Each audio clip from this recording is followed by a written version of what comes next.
Alright guys, welcome to the first episode of the Hashtag Soon podcast, where we discuss iRacing and NASCAR. Today we have myself, Devin. I'm joined by Brian and Ricky.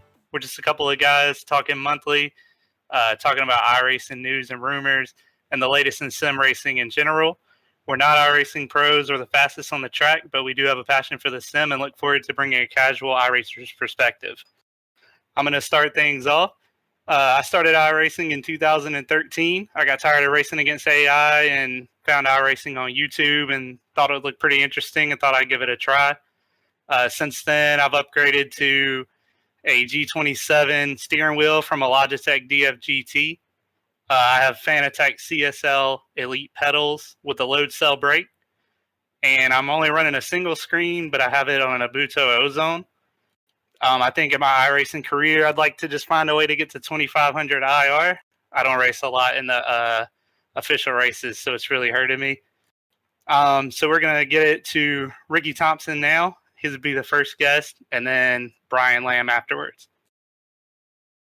All right, guys. I got my start around 2012 when back then I still had dial-up internet and just iRacing didn't really work real well. And then finally I was able to get cable internet. So first part of my career was I was a blinker, and so I didn't do a lot of racing, didn't take it real serious, didn't understand the IR system and SR system at the time. So I just kind of raced and did my thing. And then finally, once we got cable internet, took it a little more serious. I've got my IR up to about 2,500, but that's kind of been my plateau there. I do have triple monitors. I'm running a Thrustmaster T300 wheel and Fanatec V2 pedals. I also have the Oboto Ozone. Some of the software I use is iAnalyze. I also use ARX, Motec, and I just recently got sim racing apps. If you hadn't checked out sim racing apps, I highly recommend it. Joel Real Timing is another one that some people use, but I like the Pit Road Countdown to sim racing apps. So if you hadn't tried it out, check it out. Brian, go ahead and introduce yourself. Yeah, I'm Brian Lamb. I started iRacing in 2016. I started sim racing actually in 2006 with NASCAR Sim Racing and R Factor. I took a break in about 2010, and then one day just found broadcasts of iRacing on YouTube and was amazed at how it looked. So I decided to give it a try. I actually won my first race in the street stocks and fell in love with it. And it's been really fun. I had a Logitech G27 at the time when I first started. Now I have a Fanatec V2 wheel and pedals with the oval rim and the Formula Black rim. I have a 4-play racing 80/20 aluminum rig, triple screens. My iRacing career goal is to get about 3,000 iRating, but mainly maintain consistency and speed and really find some great competition. And the software that I'm using is Motec, iAnalyze, and Logitech ARX. All right, awesome, guys. And I guess here in this first show, we're just going to talk about some of the new content coming up, some of the more recent patch notes. We're going to talk about the new UI, some of its pros and cons. There's good and bad for it. We're going to talk about when and how to protest, because I've seen people protest things that they really shouldn't protest. We're going to talk about real world NASCAR. We're recording this on October 15th, and they're in the second round of the chase and had an incredibly bad race today at Talladega. And finally, we're going to talk about the new is it Fanatec or Fanatec? Did we decide it's Fanatec? It's Fanatec. Okay, the Fanatec direct drive wheel.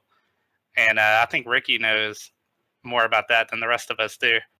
So first off, it's going to be the Rallycross update. Ricky, do you know what cars are coming in that update specifically? The only one I've heard is the Volkswagen that's coming. I think it's going to be a free track or a free car, and there'll be a couple free tracks, but they're actually acting like they might get that done by the end of the year for the next season, which will be, I guess, season 1 for 2018. So making good progress. Some of the things they have mentioned is heat races may be coming in that, and I don't know a lot about Rallycross. I really want to give it a try. I mean, I watched a few races, but never really gotten into it. So it's something looking forward to. Yeah, and you said they've gone all out with the Joker laps and everything, right? I mean, I know it's a really big part of it, but it's something new for iRacing. A lot of people may not be familiar with. Also, they're going to have their own um, license system as well for the Rallycross. It's going to be like Rally Dirt, more or less. I mean, Rally Road Racing, I'm sorry, more or less. So it should be really interesting. Yeah, I did see something. I can't remember if it was Tony Gardner that posted up that they would have a Joker lap, but somebody did, and so I thought that was going to be really interesting because it'll add to the racing for sure. No doubt, no doubt. So next up is going to be the new pit crews. I think they're coming to NASCAR first. Now it's just going to be your pit crew is all that you can see, and that's in a replay too, I believe.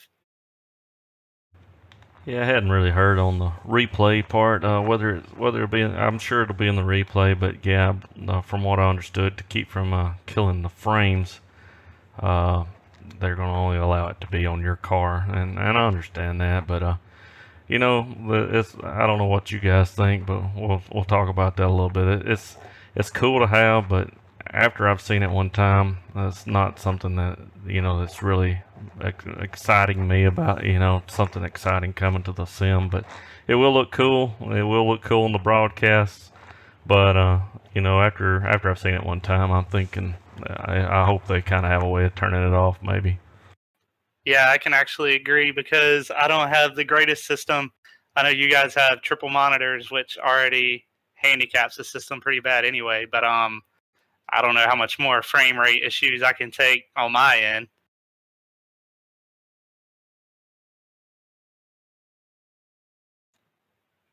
What do you think, Brian? Yeah, I mean, I think it's something that's going to look really cool. I think, like you said, it'll be great for the broadcasts. But at the same time, if you see it once, you've seen it. I'd like to see at the point where they can put it in all the cars.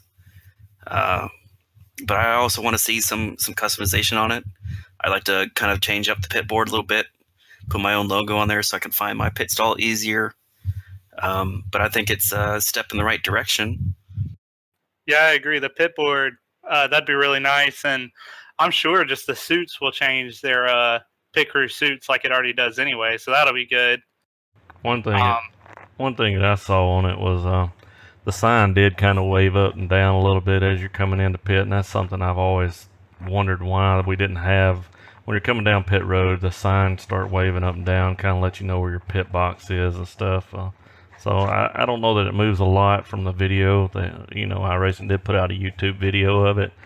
And one other thing that Tony, or I believe it's Tony, mentioned was, every pit wall is a little different height, so they had to accommodate for that. So it just tells you how much detail they went into. So, I'm sure they don't want the pit guy to look like his feet are planted into the cement of the wall and stuff. So they had to come up with a couple of good ways to make that look even more real. Yeah, that's awesome. I'm sure it's a lot of hard work. I think it'll be fun. Like you said, it may only be something you watch once or twice. It may be awesome for guys who do broadcasts if it shows for the entire pit road and the replay. But like I said, I don't know if we've had any sort of confirmation on that or not. I'm not really sure what's changing about the damage model. Ricky, do you know about that one too? Not a lot. A couple of months ago, they did put out a video where a car just basically exploded, and all the pieces started flying off. And Tony did say that again in that update that they're coming along on it. Don't know that it'll be in the next season. I think they're hopeful, but maybe we'll start seeing parts fly off like we did today at Talladega.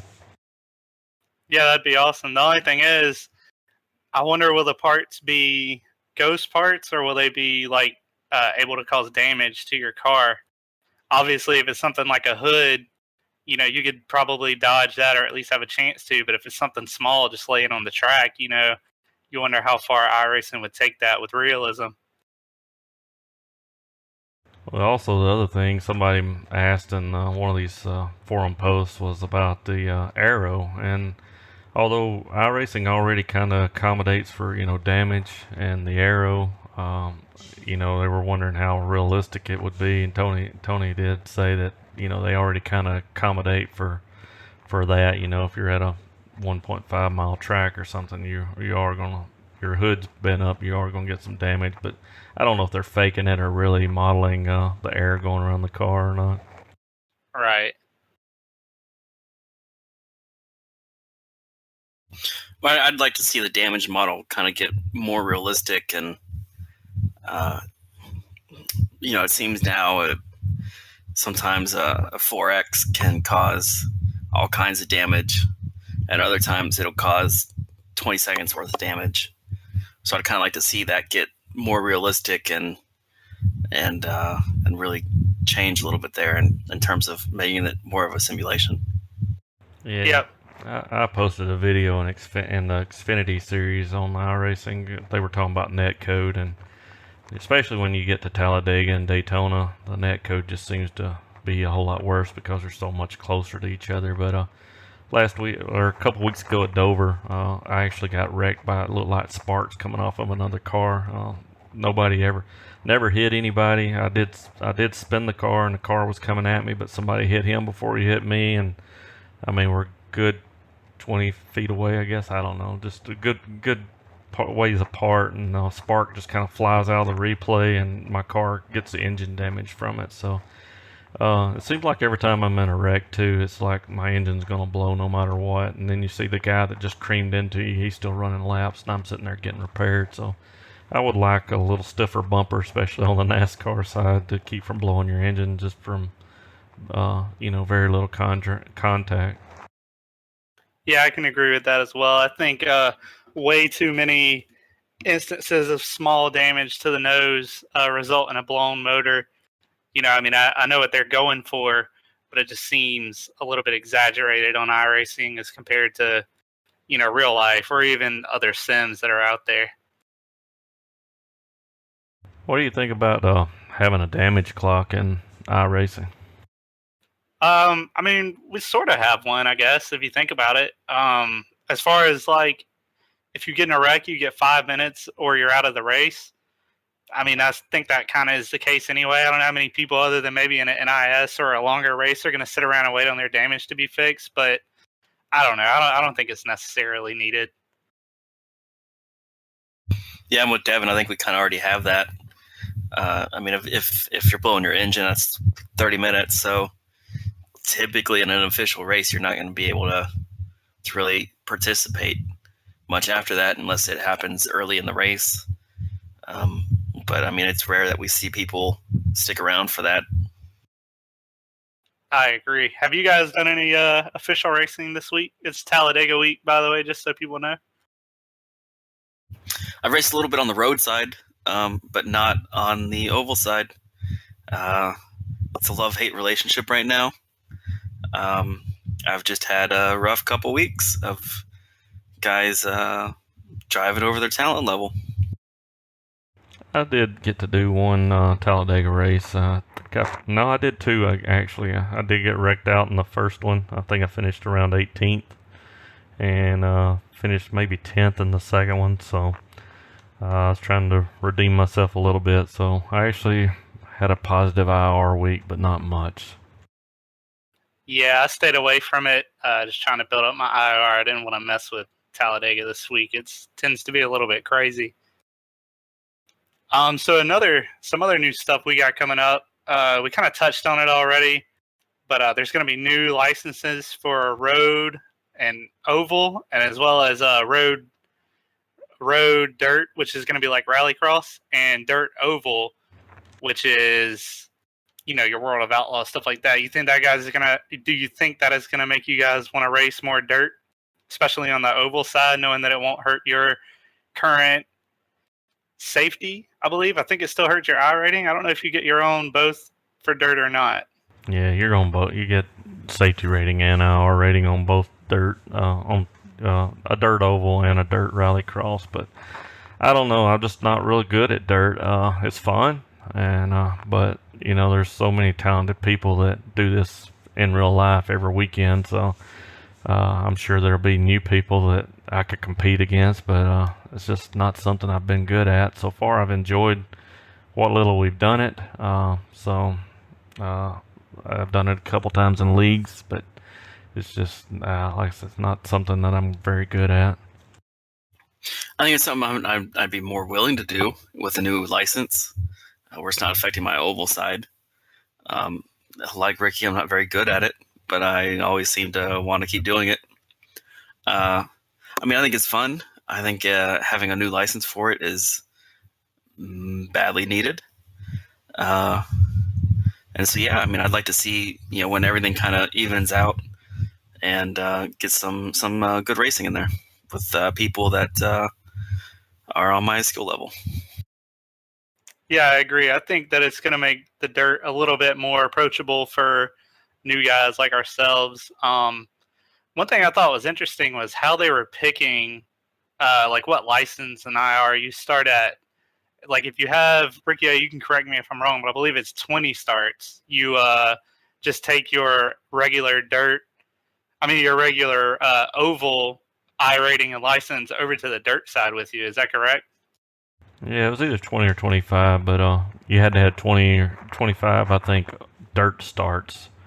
So if you've done those, then they'll just move your whatever license you are on the oval side over. But I don't think I've done but one, or if I've even done any official, I may have done one or two. So I'll be a rookie, so I'll get to start out like it's brand new to me.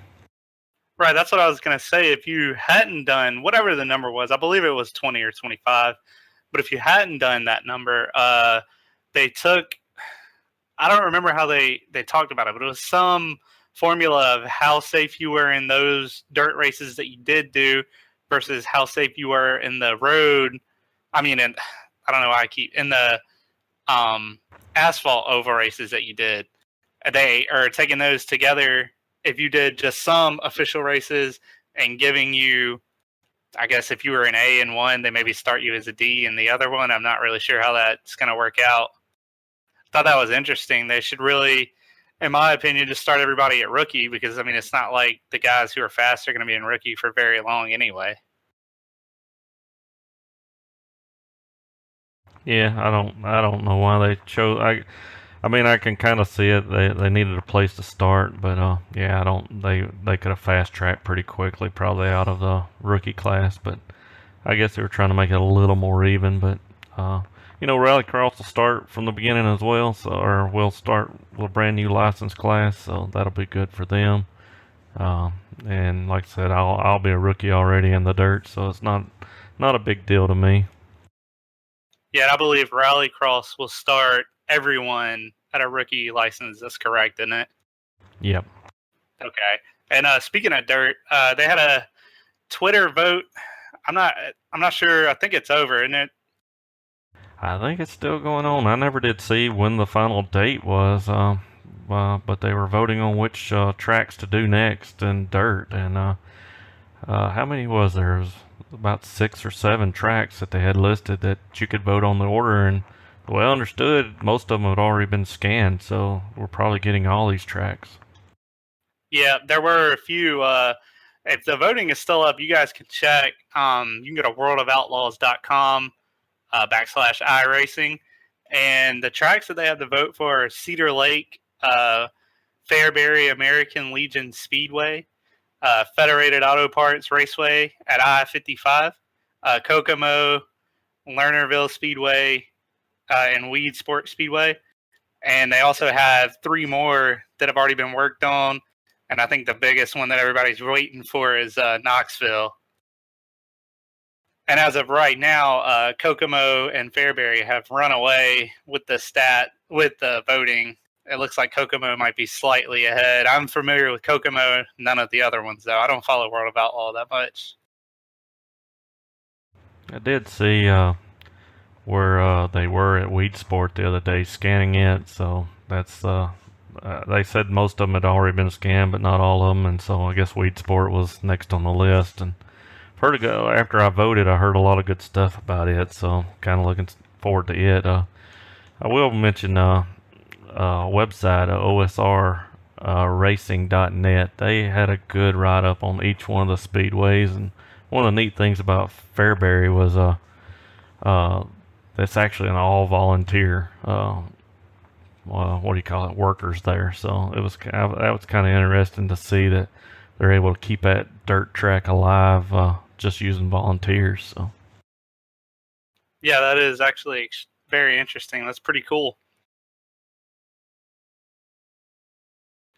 And as well, coming up with the new dirt tracks and dirt licensing, etc. Dirt as a few other things, but I know that Dirt Oval specifically are getting heat races, and that's instead of qualifying, I believe, and they're actually going to be split into A and B main. So I think that has a chance to be extremely interesting. It is. I'd like to see the time on that. With so many races going on, official races going on, how they're able to get the heat races done and then moving on to the race within that same amount of time. I agree. I don't think I've actually raced one official dirt race, so I don't know how big their splits typically are, but you would think you would have to have a split of at least 20 to 25 to run two officials. The ones that I've ran, I think, are about somewhere between 10 and 15. I think like 12 is about the number. It's not many. I don't really know why you need a heat race in dirt, but if that's the way they're going, then I think it's a great idea for like broadcast races and unofficial races, not necessarily official races. Well, I think some of it's for rallycross too. Again, I'm not a rallycross follower, but from what I understand, they run heat races. But I'm wondering if they'll have maybe 5 or 6 in each heat race, and then whoever advances gets split into their own splits. I mean, it's hard to think that iRacing would have that kind of time to do all that, but maybe they have, but maybe it's qualifying races to figure out who races against each other in the main race. Yeah, it may be. I thought that I had read or heard one of the two that it was all under one session. So basically, every time you register for a race, you run heat races. But I could be wrong on that. It could just be in lieu of qualifying outside of the server. The one thing I want to see on the heat races, though, is because with NASCAR, you got stage racing. I don't know if we can simulate stage racing with the heat races, but what happens if you get damage in that first heat race? Does that damage carry on to the next heat race, or does it automatically get repaired, or what happens in that situation? But could we somehow leverage that for some stage racing? I don't think NIS needs stage racing. Don't get me. I'm not going there, but for leagues, that would be real fun to be able to set up a 50-lap heat race and then go on to the next one. But if the damage doesn't carry over, I don't think it would work real well. Yeah, I agree. I think there's huge potential. I'd like to see stage racing just as an option for league races, as well as just the ability to run a heat race in a league anytime you want, regardless of what the car is, because, a lot of people like to qualify that way. It's a lot better than even when you're multi-car qualifying, you're not really racing anyone. You're just trying to turn the best lap that you can. Yeah, I think now in league racing or hosted racing, I think your only option for stage racing would be to throw an admin caution in and regroup the field. I'm with you. I'd kind of like to see an option when you're setting up a race as far as when you want the stages and let it automatically throw a caution. Yeah, exactly. And we'd probably have to have someone write a new code for Dan, Lisa, or whatever people are using to keep up with their points. But it doesn't seem like something that would be too incredibly hard to put in. But, maybe we'll see it down the road somewhere.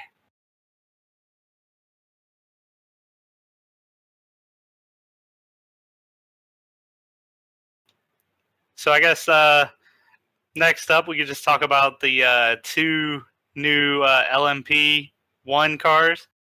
I believe it's an Audi and a Porsche. I'm not super familiar with the LMP series. I'm guessing it's an endurance type of car. Yeah, I'm not either, and I think they're older cars too. If I understood, again, I'm not a road guy either. I'll watch it if it's on, but I think that the LMP ones are an older car.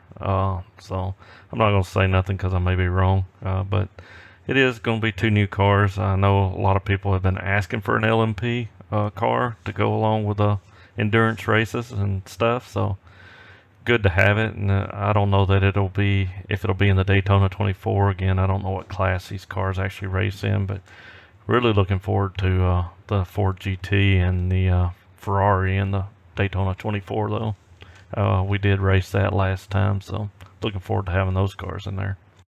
Well, I want to say that the LMP is like the Audi R18, I believe, which those are similar to the Corvette C7 in the way that they look. Maybe not the C7, but whatever that newer Corvette, they got released. I don't know. It's maybe been a year and a half ago. It's they're like the closed cockpit, single body cars, huge wings on the back. I believe that's what the LMP class is. So it's like the fastest ones in all the endurance races. Kind of like the one that Jeff Gordon ran in the 24 at Daytona. Yep. Yeah. So we don't. That's one thing we're going to struggle with on this podcast, guys. We don't know a whole lot about the road racing side of things. But last thing on the upcoming content is going to be the day to night transition, which iRacing has teased a few times, and I think they've teased that it could possibly come later on this year.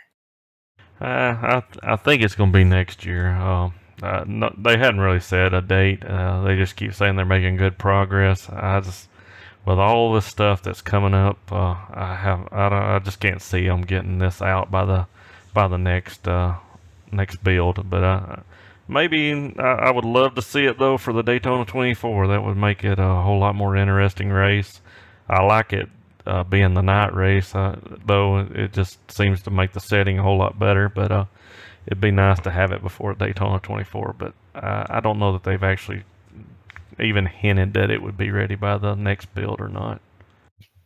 Well, and I think it'd be something great for the oval side too, where for instance a race at Charlotte, like the Coke 600, where you can start in the daytime and then you move to night and kind of have everything working together, where you're building up rubber on the track, and then as you transition to night, the track gets cooler and you can start to feel it in the track, and you get more grip and the speeds pick up a little bit, and you're having to make setup changes throughout the race.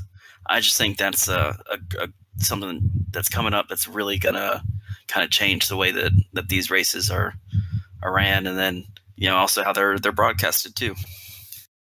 Yeah, I agree. Yeah, sorry about that. One other thing, speaking of the Coke 600, I did see that they did scan the Roval for Charlotte. I'm not looking forward to that being there next year, but because I suck so bad at road racing, but they have scanned it apparently, and they are actually having to go back and rescan it because they added a chicane since they've scanned it. So just thought I'd mention that while we're talking about new content. Yeah, I'm really excited for the Charlotte Roval. I know we haven't mentioned it yet, but the three of us actually race in a league together. So we're constantly going back and forth with each other about who's good here and who's good there. And I think I might be a little bit better than Brian on road courses, but they're a lot of fun in the NASCAR. Yeah, it's something completely different than running any other type of car on road. Even completely different from the trucks or the Xfinity cars. It's just the Monster Energy cars are so much heavier, and you're carrying so much more speed, and it's really fun to move around the track and try to stay on top of everything. I agree, and I think the Roval is going to be interesting because you're going to have a little bit of your oval setup and a little bit of the road setup, which I know is the entire point of it, but we've never done it in our league, and I don't know that any of us have ever raced any cars on a Roval, so I know that I haven't. So it's going to be interesting for sure.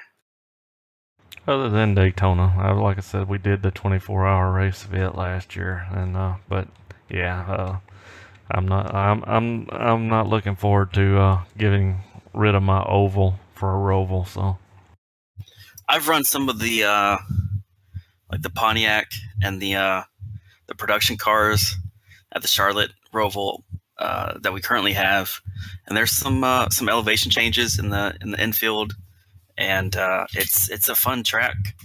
Um, Not a lot of speed, um, some real tight corners in there, but it should be make for some fun racing in Cup cars, especially on iRacing. Yeah, I think it'll be great on iRacing and in real life. Speaking of just real life, really quick, what do you guys think? Ricky, are you familiar with the road course? not I've drove the one that they have on iRacing a couple times, but I haven't looked at what the new layout is at Charlotte. Yeah, that's what I was wondering. You think they'll try to make more passes in the infield, or you think they'll try to wait for the road or the oval section, which is what they're sort of used to? Uh, I don't know. Since they got those two chicanes, they're going to be slowing them down so much on the back stretch and the front stretch. So, probably, you're going to have to make some passes maybe in the corners, but you're slowing down, and then going to have to try to speed up. I don't know. It's going to be interesting to see.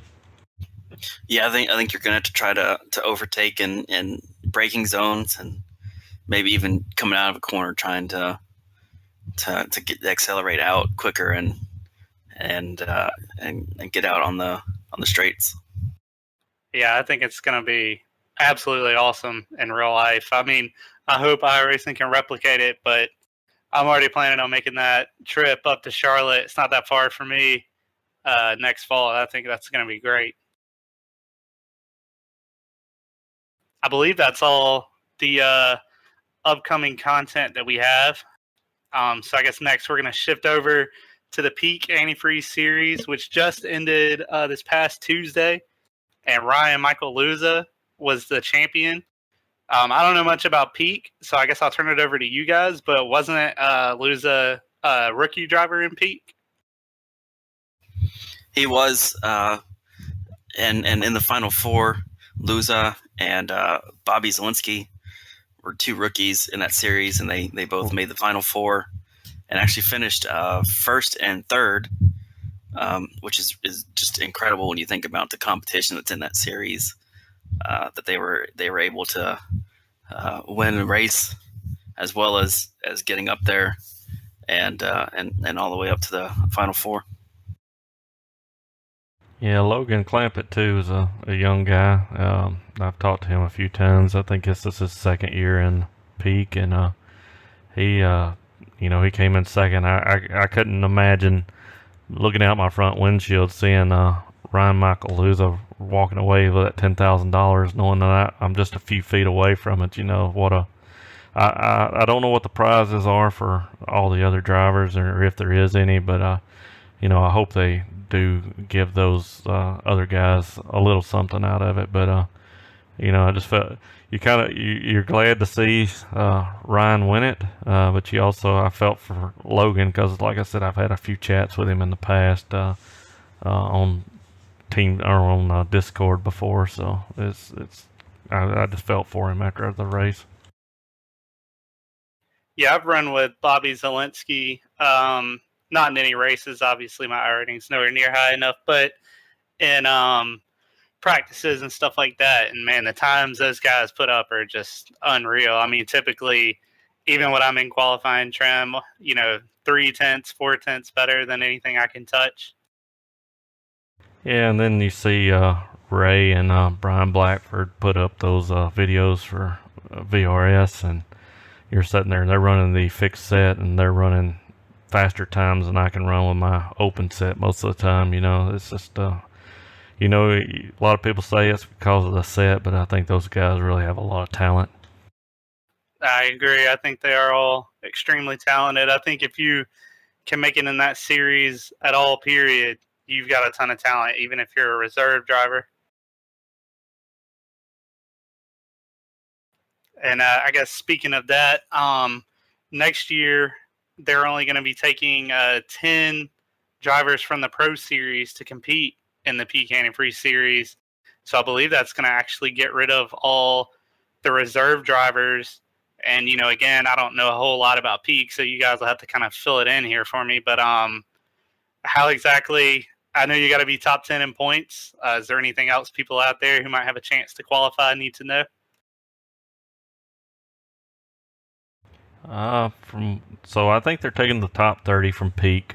They get to stay, and then there'll be a Pro Series that starts in November. I don't remember the exact date, but it'll be run on Tuesday nights. You have to finish in the top 10. You also have to pass some background checks and stuff, not more to make sure that you've had a pretty clean record on iRacing, just before they accept you, because it is an invitation only series. So finishing in the top 10 doesn't guarantee that you'll be invited, but that's the first step. But there was some news that Tony put out too this week about Tyler Hudson's going to be taking over the Pro Series a little more, and they also hired a new esports guy, which is kind of interesting. They didn't name his name, but so there might be some last minute changes. I don't know, because I'm hoping that only 10 getting in just seems a little unfair, but if only 10 are getting in, that means the field is only going to be 40. And so if somebody doesn't show up, we're going to have less than 40 cars in there. So right now they have, I believe it's 50 people that can get into Peak, and the top, I think 3 people from out of the 50 can actually advance in qualifying. So anyway, it's just going to make the field shorter. And if they only accept 10, is that going to, how is anybody ever going to get in? Very few people are ever going to be able to get into the Peak, even though I never will. But, it should, I would like to see the top 20 maybe get locked in, and then 20 more be able to get into the series. Well, I'd like to see a couple, get in or go home guys. Maybe put 45 people in for 40 spots, where 5 of them have to qualify for the race or they're going home. But I also think that it's their Peak Antifreeze series. It's their top series on the oval. The competition should be high, and if you're in there, you should be at the top of your game. You should be the fastest. You should be in top splits. You should be some of the best drivers on the platform. So I don't know. I mean, how I feel about other people getting into the series that are out of that top 10, but you should, if you're trying to get in the Peak series, you should be in the top 10 in the Pro Series, and you should be winning splits, and you should be in that top split if you want to have any chance of getting in. I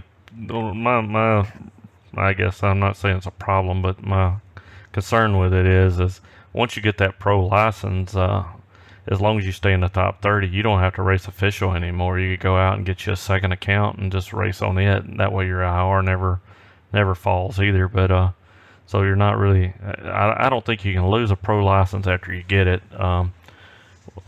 Maybe you can. I don't know if that happens or not, but once they're in, all you gotta do is make it into the top 30, and there's a few guys. I like to see the changing of the guard. After a few, a lot of these guys have been in that series for a long time, so I'd like to see some new faces, I guess.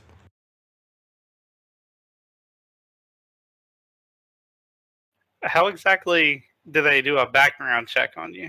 Will they just check and see if you've been banned for harassing people and stuff like that? Yeah, I think it's more on the protest side. If you've been protested against, and if they've ruled in the other person's favor, how you conduct yourself.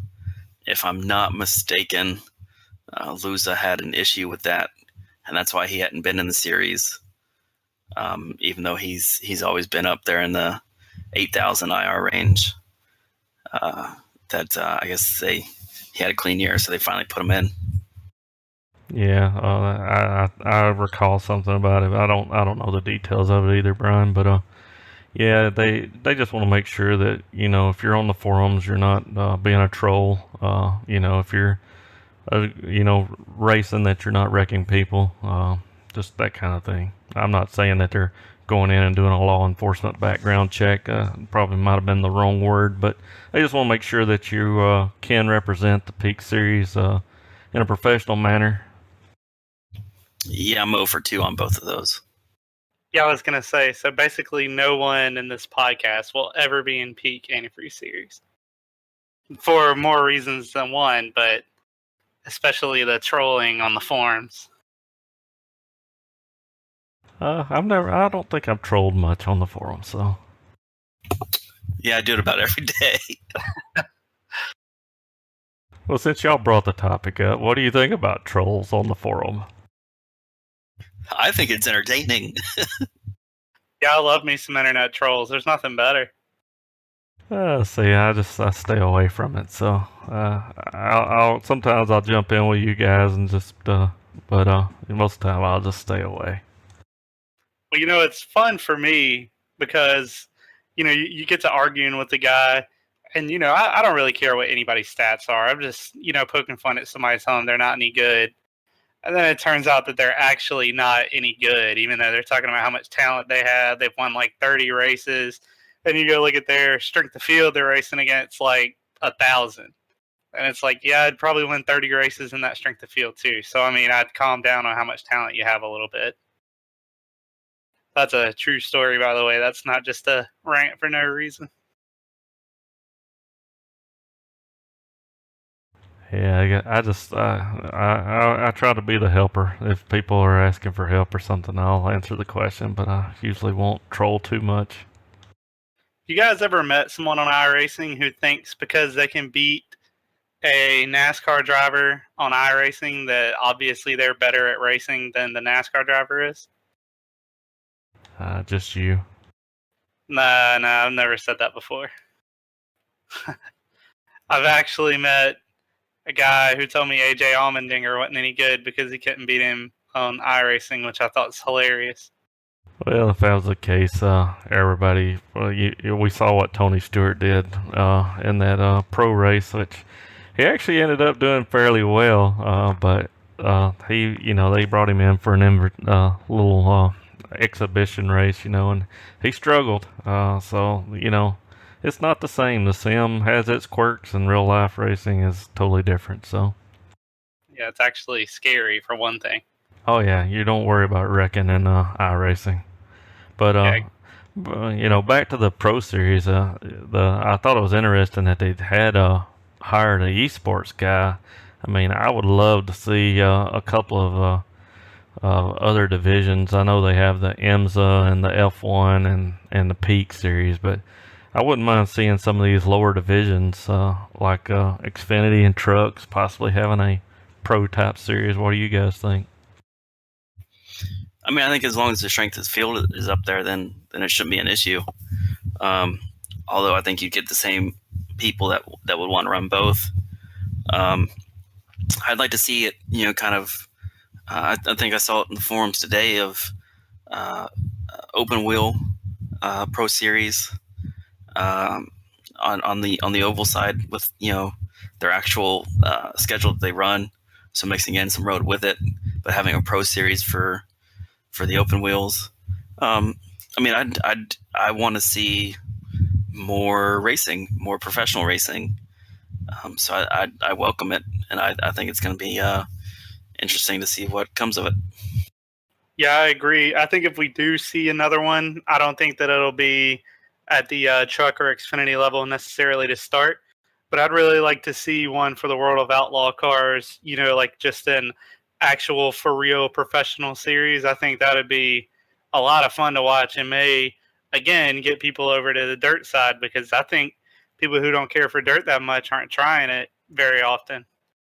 I was going to say, I think part of them bringing in someone is to ramp up their exposure on dirt and rallycross and moving forward and even, bringing, more people into the Peak Series. as far as people watching it. I think when I was watching the last couple laps of that Homestead race, I think there were 800 people watching it. So there's a following, and I want to see those numbers get up, higher, and I'd really like to see some people talking about the Peak Series.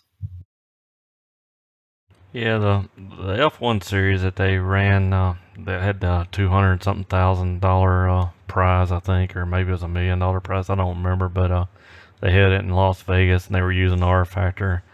Was kind of a disaster, but I mean, somebody won it, but they had a lot of trouble with the R Factor and the track that they used in the car, and so it ended in some controversy. And I would love to see iRacing take on some bigger bigger esports events like that. So maybe that'll be something that comes along with this new guy coming in. But yeah, I wasn't thinking about Dirt would be the perfect next Pro Series. Yep, I think you'll see Dirt as the next Pro Series. And speaking of R Factor, do either of you guys do any other sim racing? I mean, the only one I have a whole lot of experience with is iRacing, I admit. I'll drive my tractor around quite a bit in Farm Simulator. Yeah, Farm Simulator is great. Also, I guess since we're counting not very realistic sims, American Truck Simulator is the way to go. If you guys don't have that yet, you really need to check it out. I did buy Project Cars, but man, I played it for maybe 2 or 3 hours now. There's things that's awesome looking in it, the rain, the night, doing some of that kind of stuff, the weather, the time of day, but it's just so unrealistic. And as far as a simulation, it's not really. It's more arcadish to me. Yeah, I ran the original R Factor back in the day when I first started getting started in sim racing, and it blew my mind how realistic it seemed. And going from iRacing to I tried out R Factor 2 a few months ago, and it's bad. It's just, it doesn't feel the same. It's I'm surprised that they have made a new one, and I'm surprised that they're still supporting it. Yeah, I've heard that R Factor 2 isn't very good. I know they have the not real NASCARs, the not real Monster Energy cars, I should say.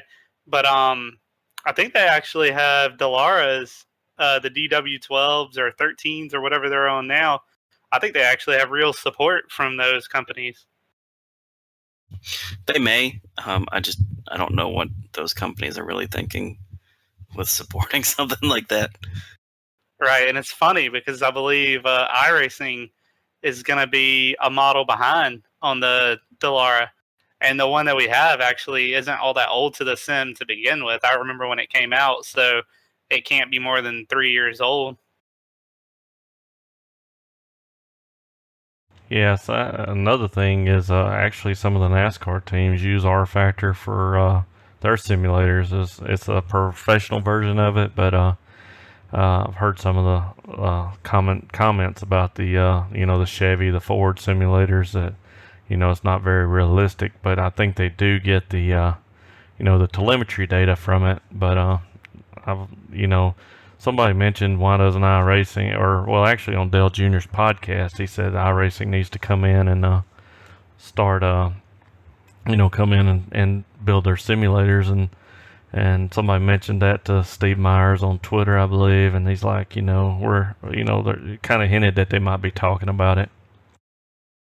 I wonder if that's going to end up being a funding issue, or like if R Factor has some sort of deal worked out with the teams where they use that service, because R Factor is pretty dated. I'm not sure about R Factor Pro, which I think is what they use, but I mean, the original R Factor itself is pretty dated.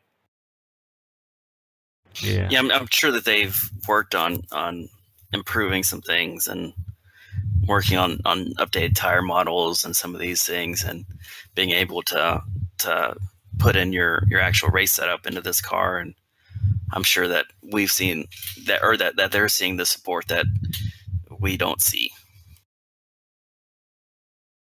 Yep, I agree. Speaking of real world NASCAR, since we're kind of on that, what do you guys think about the racing in general this year in the Monster Energy series? Go ahead, Brian. I haven't watched a lot of it, to be honest with you. But I think stage racing has helped it out a lot. But I think that we're kind of seeing a point in the evolution of the cars, of the Gen 6 cars, where you're seeing teams that have figured it out, and several teams that haven't. I mean, it appears that Truex Jr. and Kyle Busch and some of these other guys have figured it out. Kyle Larson, whereas other teams like Stuart Haas has struggled, even though a few years ago they were at the top. So I think stage racing has helped it out, but I don't think that the racing's very good. Yeah, I agree. I don't think the racing is great. I don't like the. I mean, I don't know what it is per se, I guess, but the fact that the lead car can get out front, I don't know that it's dirty air or clean air, because when they get behind lap cars, typically nobody catches them still if you're the leader. So, I mean, I think the cars have some serious problems. Stage racing was a great introduction. I've been to 2 races this year. I've been to a lot of races in my life, but Ricky and I went to Talladega and also went to the Southern 500, and stage racing definitely helped those, in my opinion. Not the specific races, but my enjoyment at the races. And, man, I just think, I don't know what it is about the Toyota is what they figured out, but whatever it is, they've changed noses so many times. You wonder if it has something to do with the way their car is shaped in the front, because they're not all the same, even though people say that they are. All 3 cars have different noses, and when you go, you can just look at it and tell. Yeah, that's something I agree with it. I think it's something to do with the Toyota nose, and Chevrolet. You notice is switching their nose to. It's not exactly like it, but it's very similar. Next time or next year, it will be similar to the Toyota. So I think they're trying to copy what they're doing. So I don't know. But the racing in general this year to me has not been very exciting. When only the short tracks, the road courses, and sometimes the super speedways. But today's race was not very good in my opinion. But I would probably. I've kept saying that I'm gonna quit watching, but I keep going back just because I like to watch it. But as far as having good races, people passing each other, it's pretty boring. Yep, I agree. It's been pretty bad overall, and it kind of makes you wonder if they're going to have to change the type of car that they drive, getting rid of the splitter, a few other things to make the racing better, or do you guys think the Gen 6 can work? Because it seems like it's just gotten worse as the car ages. Just gonna have to leave that up to the engineers. I don't know what they could do to make it better. I've often wondered if they slowed the cars down, just would it make it more competitive or not? One thing I've thrown out there is throw a 4-cylinder engine in all these cars where they're all running closer to the same speeds, but I don't know that would actually work either. But I don't know how you had IndyCar that come up with a push to pass and things like that. I don't really want to see NASCAR get gimmicky like that, but I understand where the push to pass comes in, but but it's I don't know what they're gonna do, what they're gonna have to do, if they're gonna have to make them, change the whole design of the car or not. Yeah, I think it'll be interesting to see for sure. I agree. It'll be interesting going forward. So I think right now in the chase, which will probably, I think our next show will be about when the chase is going to be over.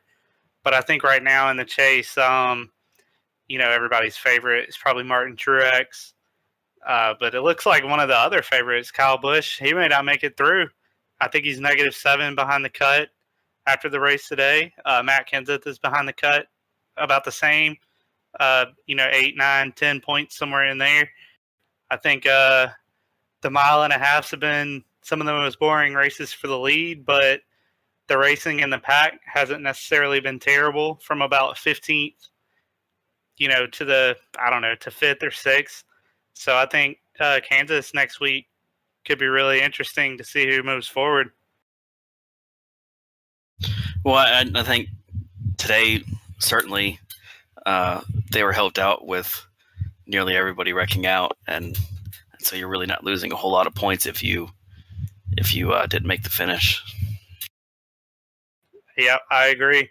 And who would have had Ricky Stenhouse going to the round of 8 with Kyle Busch on the outside looking? So this is gonna be tough for him to stay up there, but next week should be interesting. It seems like NASCAR sort of fabricated some drama, if you want to call it that, with the playoffs and the different stages of the playoffs and things of that sort. Well, the bad thing about the races this year, it seems like they run for 3 hours, 3 or 4 hours, and it's the boringest thing. And then in the last 10 to 12 laps, they'll have a caution that then everybody asks, well, how was the race? Well, it was great for those last 10 laps. I'm like, so it's they got bailed out several times by making it seem like the race was halfway decent when it really wasn't. Yeah, I think those are the epitome of drama cautions. Yeah. So, I guess, how about Parker Klingerman winning the truck race? That's pretty cool. Somebody you don't see win very often.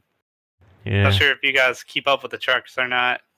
I saw the very ending of it, and they had actually more cars, I think, than NASCAR did today. The Cup Series had left in the truck race, but it was from what it looked like, most of the cars or the trucks were tore up too. But it's good to see a fellow iRacer win a race, and so got to run a couple practices with Parker and also Bubba Wallace and a few others. So it's always good to see somebody that's involved in iRacing and get a win.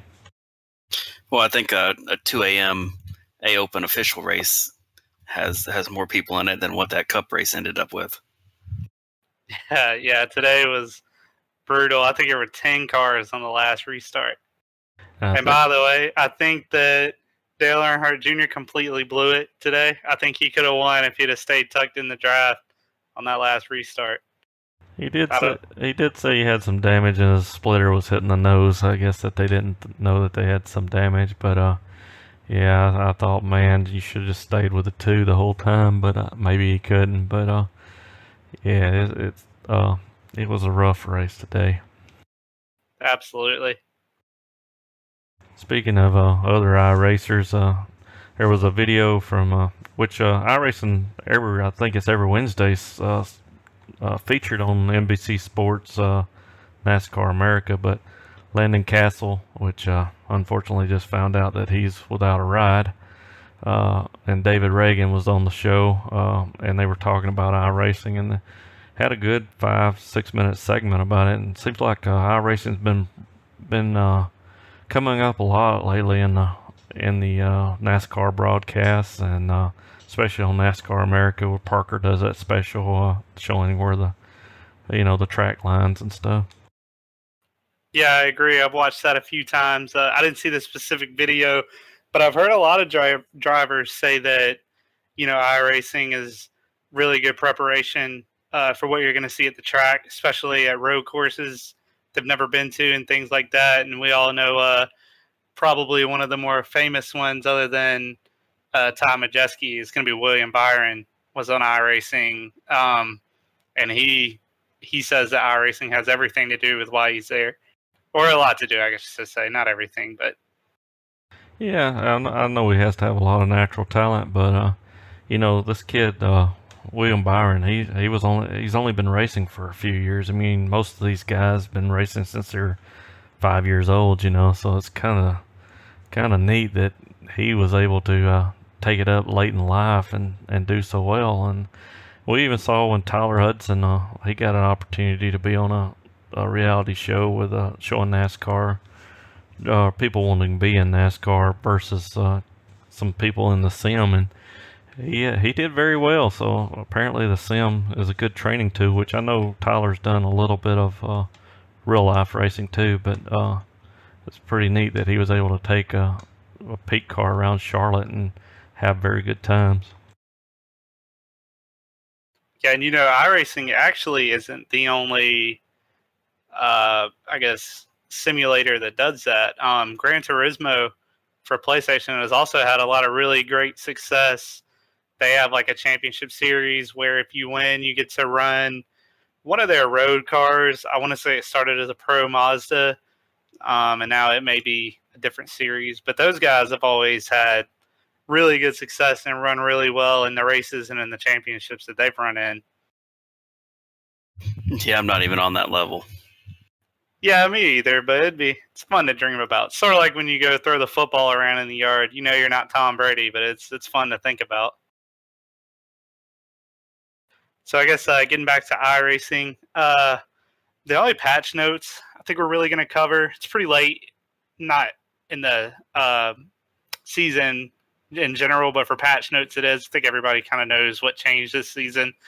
But for those of you doing the Time Attack Challenge, when the Time Attack Challenge was first released, they had some sort of issue where it wasn't keeping your times, and they've since gone in and patched that. So if you're trying to win the $1,000 or be the random $100 drawing, you need to go in there and redo your times if you haven't. Yeah, there was actually a bug in it that apparently if you pulled up a replay in the new UI, it was keeping that weather.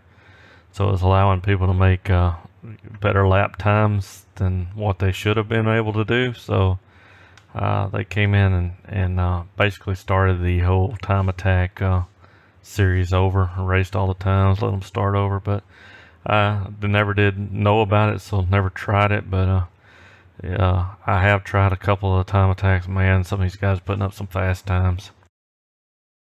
Oh yeah, I can only imagine they're putting up crazy times. Then that's fixed, I believe, isn't it? Yep. Yeah, so that's good news for those of you who are good with fixed sets, or if you just want to try to backdoor your way into 100.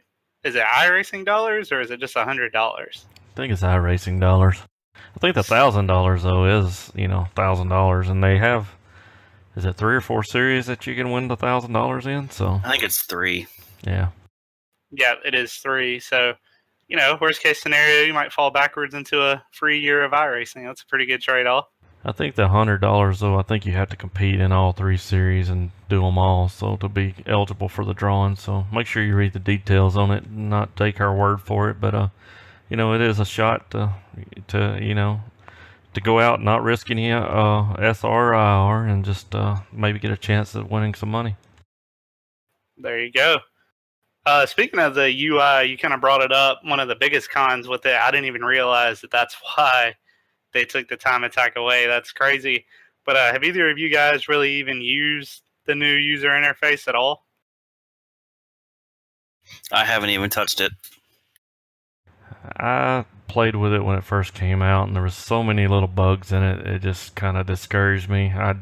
When we said we were going to talk about it a little bit, I went back and looked, and they have fixed some of the annoying issues. But to me, it's there's a few things I really like about it. Is you can actually search for things. So if you go to the hosted tab, you can say Talladega, for example, and it pull up all the Talladega races. That's one cool thing I like about it. But there's still a lot of things. Like when it first came out, everything came up in a block or grid view, and it was real blocky. It was a lot of information on the screens and just hard to maneuver. I mean, yeah, it's self-explanatory, but it's just the information that you want is just not right there in front of you, in my opinion. But you can change it. I like the list view because it's kind of a little more condensed and easier to read. But every time you'd go from one tab to the other, it would switch you back to that big blocky grid view, which I think looks like they fixed now. But then there's a few other things that just keep that are annoying. That I know they'll work on, but and they'll probably force us one day to use the new UI, but not looking forward to it at the moment. Yeah, I can't even find leagues. Are leagues even on there? No, the leagues hadn't been added yet, and I just, they've worked on this. They talked about this almost 2 years ago, and then they finally give us this what is considered a beta. I'm like, well, man, you've been working on this 2 years, and I understand things aren't easy, but it's it seemed like such a product that wasn't fully developed yet, to be handing off to users. Yeah, I agree. I'm like Brian. I mean, I've probably loaded it up once or twice. A lot the first day it came out, but I just haven't really seen a reason to use it. I don't think it's that great. I think iRacing can do much better, and I'm sure one day it'll be extremely useful. But right now, it's not really worth it. I'm used to how I find races in the old user interface and how I go to look for official races or hosted or leagues, and that's what I stick to. I've never loaded it up, to be honest with you. I've never loaded up the new UI. Yeah, see, that's bad, Mr. iRacing people who might be listening. We need to fix that. All right, so I guess one thing we also kind of wanted to talk about is when to protest and how to protest. So I've seen a lot of people on the Facebook groups in iRacing, they complain that they protested this wreck or that wreck and nothing happened, and you watch the wreck and nobody really is at fault. So I'm thinking, maybe we do a little just kind of, what you should be looking for to protest. Number one thing you don't want to protest is, this guy drove on the apron and turned right straight up into me. Because, sometimes the cars get loose down on the apron, and if he's racing hard, that could be an accident, even though that sounds like it's a very on-purpose wreck. For you guys to be protesting something, in my opinion, it needs to be something egregious, something just really bad, someone cursing a lot, calling you names, attacking you, whatever the case may be, lap down cars waiting on you, turning into you, a guy saying, I'm about to wreck you right now, and actually hitting you and doing it. I don't know if you guys have anything to add, for when to protest, but, just racing incidents, you're mostly not going to win that protest. Nothing's going to happen because, the goal is still to race at the end of the day. Yeah, I'm kind of with you on that. I think there are times where you can protest, and other times where, if you look at the incident the next day, you have a pretty good idea that it's not going to be accepted or that anything's going to come of it. I think the biggest thing is understanding that, if you're seeing something that's constantly happening, whether it's somebody who's just an aggressive driver and getting in at other people, and you've seen him in other races, and he's always doing this. That's what the protest system's for. The protest system's not for somebody that goes down to the apron and gets loose in the corner and doesn't hold their brake. That's not what the system's for. Yeah, you can always look at the replay and see which way their steering wheel's turned. That's one thing that I'll do. And you can always wait before you can key up your mic. You can go ahead and throw out I'm sorry. You may not even think you're at fault, but a lot of people start just bashing you, and I'm bad about it too. I'll think somebody ran over me, and I'll go back and look at the replay, and I actually came up a little bit and may have caused that wreck. So I always like for before you start screaming and yelling at somebody over the mic that you just wrecked me, go back and look at the replay. Both of you may have came down, he may have came up, but there is, if you're intentionally wrecked, especially under a caution or after the race even, you need, I would say go ahead and file it, but so there's so many incidents that could look just like a racing incident too. Though is the bad part about the incident system is you could wreck somebody and make it look like an incident, but hopefully that don't happen very often. I don't think, but you know you can also give the guy a little extra room, sometimes too. Yeah, especially when you're racing these longer NIS style races, you'll see a lot of guys who are, moving up in the higher splits. And not that I'm in a high split by any means, but, even in my splits, you'll see guys who are in the 30 car number range, blocking really hard early in the race. And there's just no reason to race that guy. If you throw it into the turn and wreck him, he's probably going to protest you, and it may look bad. It may not. It may look like a racing incident, but we. I don't know about Brian and Ricky specifically, but I've seen on Facebook quite often where, especially newer people, are complaining about this guy wrecked me, this guy did that, this guy did whatever, and when you've been on the service for a while, you kind of know what to look for, and so just make sure we don't blame iRacing for things we could have avoided, because sometimes you just need to move because somebody's faster than you. But, absolutely, if somebody dumps you for no reason and it's obvious and they blurted it out 7 times, then yeah, send it over to iRacing.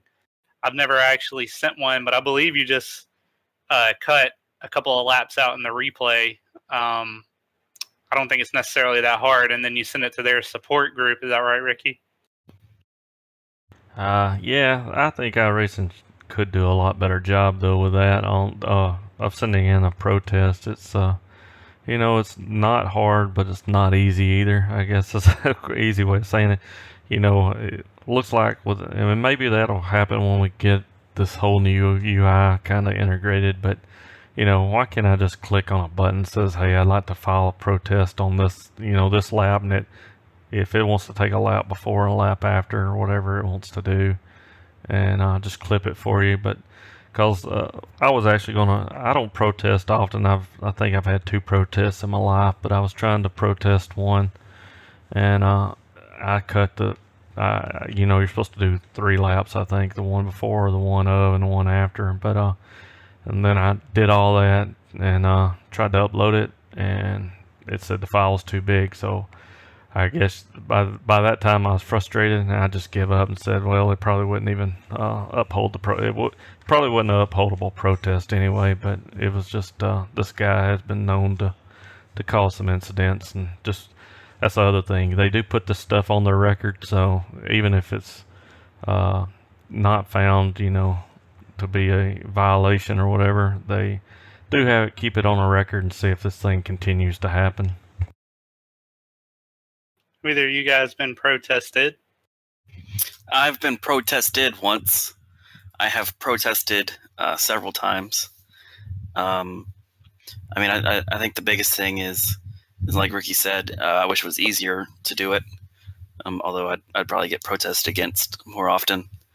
But I also think that the biggest thing is making sure that the incident that you're recording, before you send it in, look at it from different viewpoints. Look at it from the other driver's cockpit. See if there's something that he blatantly did, that he did intentionally, whether it's blocking or wrecking or whatever the case may be. If it's a racing thing, it's not going to be upheld. You're in a sense wasting your time by submitting the protest. But it's you kind of have to look at it from both sides, and especially understanding that a third party is looking at it and trying to determine what happened. Yeah, that's good stuff. I think also what people need to remember is that we more or less have a no-fault system. If something obviously is blatantly someone's fault, it's their fault. But iRacing doesn't really care about that much. So, you got to keep that in mind, that even takes it a step farther for just how bad it needs to be before you go out and, protest. And another thing is, guys, try to, I'm not trying to be a dad or anything, but, try to watch your language on the official races because you will get your chat privileges taken away. And it's pretty funny to see somebody protest and in their replay, they're screaming like a lunatic and they end up being the one who get banned from the forums or banned from text chat and voice chat and all that stuff. So it's really need like a 24-hour cooldown period maybe or something like that before you try to send one in. I don't know if there's a deadline for when you can protest. I think it's either 15 or 30 minutes after the race, so they do make you kind of cool down, but 15, 20 minutes is not that long. So no, you can get very heated, and that amount of time can go by really fast. All right, so I guess probably one of the last things we got, we're going to talk about a little bit about equipment. The Fanatec Direct Drive wheel that's coming out. I believe it's later on this year in December. I think it's supposed to be, they say, reasonably priced compared to other direct drive wheels. You guys done any research or I guess have any interest in possibly purchasing the wheel? It sounds interesting. I don't know if I'd purchase it. I have the V2 Fanatec wheel, and I love it. But I don't know if I'd spend money on a direct drive wheel. And also, and I hate to say it, but they don't have the best track record as far as equipment lasting. They have their customer support issues as well, so it's kind of a catch-22 on that. Yeah, I've been thinking about it. I don't know. I have a feeling it'll probably be close to the AccuForce price, or maybe a little more, which is about $1,300. I actually think it may be a little higher because that's about the price almost that you would get the V2 or the 2.5 in. I believe it might be a little bit cheaper. So I just think the price is going to be in that range because they say it's going to be comparable to others. The good thing versus the Fanatec and AccuForce is it comes with a wheel already, so you don't have to have that extra cost versus an OSW. Has is about around $1,000, but then you got to add a wheel, and if you have a custom made wheel, you're looking at another $300 to $500 depending, I guess, what all you want on it. And so it'd be good to have one unit that you can just go out and buy and plug and play, for example. But from the videos that I've seen, they are making two versions of this wheel. They're going to make probably a lower force feedback and then a higher force feedback. So I assume they'll have different price tags for that. The neat thing about it is they went out and custom built a motor for this from everything I've read. So the bad thing is when they demoed it, they were using, I think, Project Cars to demo it, which doesn't have the greatest force feedback. So it's kind of hard to tell from the people that actually got to try it whether it's going to be a great wheel or not. But right, and I don't know if personally I'm ever going to upgrade that much. That's crazy. For those of you that don't know, Ricky's out here. He runs a triple screen. I believe he has a fourth screen for his telemetry and also uses an iPad or a tablet of sorts. So Ricky's he's probably going to upgrade and have the best equipment and start killing us all.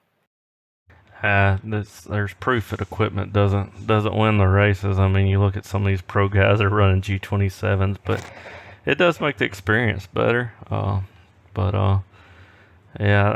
I don't know. It's a big investment to spend $1,200 on or more, and not sure how long I'll be doing this either. So I hate to spend that much money on something that's in a lot of ways is a toy, even though it's our hobby. A lot of people fork out a lot of money for fishing and golf and other sports and hunting. So this is some of our hobbies, and so I don't know. I'd have to take out a loan, I guess, to do everything I wanted to do. Yeah, that's a lot of money to drop on just one piece of this racing experience. I guess you guys can kind of talk about some of the things you run, some of the programs you guys talked about earlier, if you want. Motec or iAnalyze. I guess sim racing apps. That's one's fairly new, isn't it, Ricky? I think it's been around a while. I just kind of discovered it. I was watching somebody stream on Twitch, and they had a pretty cool pit road countdown, and iAnalyze does too. And I'm good friends with Doug Gerard that writes the software, iAnalyze software. I'm pretty good friends with Jeff too that writes sim racing apps, or I've got to know him through some PMs and stuff back and forth. But anyway, it's just the sim racing apps, the pit road countdown, plus it's free. Just really seemed to nail the pit stops a little better, and it also has some other things like you can run dashboards and things like that. But the big thing, two things I liked about it is if you're speeding on pit road, it starts beeping and lets you know to slow down. And as you're coming into pit road, if you're going too fast, it beeps faster the faster you're going. So it kind of helps you regulate your pit road speed and just where it tells you to stop. So a little closer than iAnalyze was for me. So that's one of the reasons I liked it. What do you guys think are one of the softwares you couldn't do without, or maybe the easier to learn? I guess out of ARX, Motec, iAnalyze, have any of those really helped you guys turn any sort of corner? I think ARX is the easiest to install, and the easiest to use. Now it gives you a little more advanced info on tire wear, how many laps you've ran with the wear that you have, which iRacing doesn't do. It tells you how many laps you have left to fuel, and it's more precise than iRacing. It has how many laps left, when you can make it on one more stop, and what lap that should be. And I mean, like Ricky, I run it on a tablet that sits right in front of me. I actually took out a couple of the screws on my wheelbase and put little hooks on it so that I have my tablet sit right there, and I can see it all the time, and it's real easy to kind of scroll through on the tabs, and it's real easy to navigate, and it's helped out a bunch. That's awesome. That's a really good idea. I'd say if anybody's looking to get into telemetry, iAnalyze is I would say the easiest to actually look at your telemetry. Probably Motec's good, but there's several pieces to it. You got to have a workbook. You have to have another little piece of software that copies the telemetry into another little file and things. So it's a little more harder to set up. It's not that hard, but if you're not not familiar with computer, it's a little more difficult. So iAnalyze basically takes your telemetry and posts it up in graphs, and there's not a whole lot of back and forth. I mean, once you run your lap and park the car, that's going to pop in your telemetry and let you see your ride heights and things like that. So to me, that's for a new person that wants to really learn how to do setups and stuff, that's good. You can also download setups from other drivers. You can also look at other drivers' laps, and it's kind of like iSpeed if anybody's familiar with it. But it's not as helpful to me on ovals as it is on road courses, which I don't do a lot of road courses. But you can see the brake points and the throttle points. See how much brake people are using as they're going into the corner, how much throttle when they're getting on the throttle coming out of a corner. So I think that's probably one of the easiest ones. But one I didn't mention was Voice Attack. That's probably one of the ones I couldn't live without. When you said which ones you couldn't live without, it's Voice Attack. Yeah, I've heard a lot of really good things from Voice Attack. I don't run any software. I have ran ARX before. Ricky actually made a really good dashboard for it that's got a lot of great detail on it. I've tried doing things like telemetry and stuff like that. Motec was pretty difficult. I think I had a trial maybe, or maybe it was iAnalyze. I had a trial, but yeah, guys, if you really want to get into it, I've heard great things about iAnalyze and about Motec and ARX. Not that it does telemetry, but is a really great software to use during races. And we'll definitely down the road get more into these things. We'll do more spotlights and things like that. But these are two of the guys that, out of the people that I know a lot about those softwares. Well, and I kind of look at iAnalyze as being a beginner's step for telemetry. The really cool thing about it is that if you're in a test session and you're making changes and you go and run 10 laps and you come back in and you make another change and run 10 more laps and make another change and it's worse and you didn't save, setups as you went, you can go back in the software and download the setup from that lap.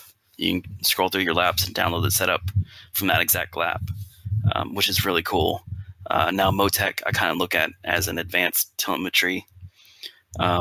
I've gone through and I downloaded a workbook and then kind of built off of that and moved things around and created pages that I needed and have those ready to go. And for instance, my homepage on my Motec has just about everything on it. It has tire pressures and ride heights and fuel and throttle and brake inputs and steering, and has everything that I need on that one page, and ride heights and all these things, and the front splitter. And so it's really cool to use, although you do have to kind of load each lap into it, or your log file rather.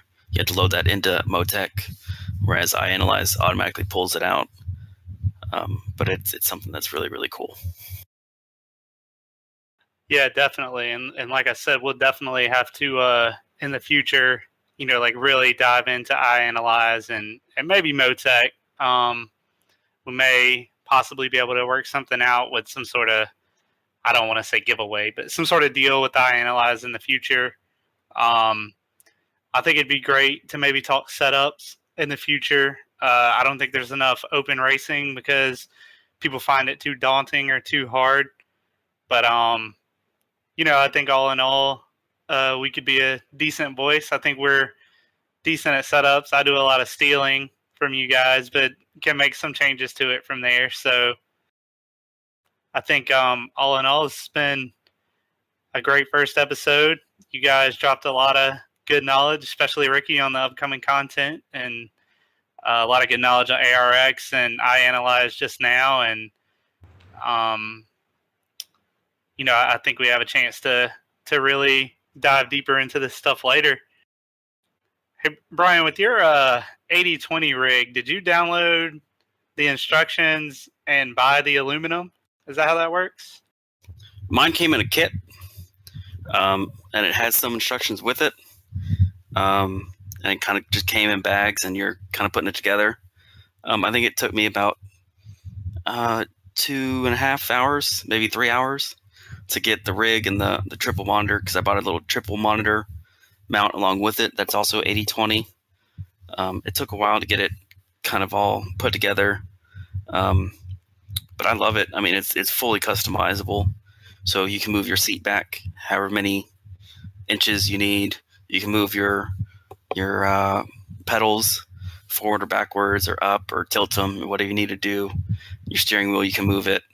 I mean, you can move this thing any way that you can imagine, by just screwing in a couple pieces of aluminum and building whatever you need to build with it.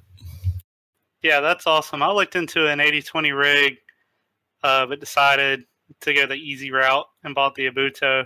I know Ricky probably helped sell me on it because of how much he likes his besides his seat. But yeah, I thought that was pretty interesting. I didn't know what kind of equipment you had. I don't think we've ever actually talked about it before. Yeah, I don't think so either. But all right, guys, I guess we're going to wrap it up here for episode 1 of the Hashtag Soon podcast. We'd like to hear some feedback from listeners, and we'd like to know what you guys would like to hear about, what we can improve on. We're going to guess that microphone quality may be an issue here on this first episode. We're going to work on that. I think we're going to potentially record locally and send it all to one person to mix up. You can contact us on our Facebook group. It has no members, so if you find it, don't worry, it's the right one.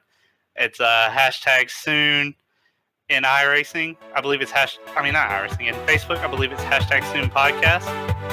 And I guess that'll do it for episode 1. See you guys next month.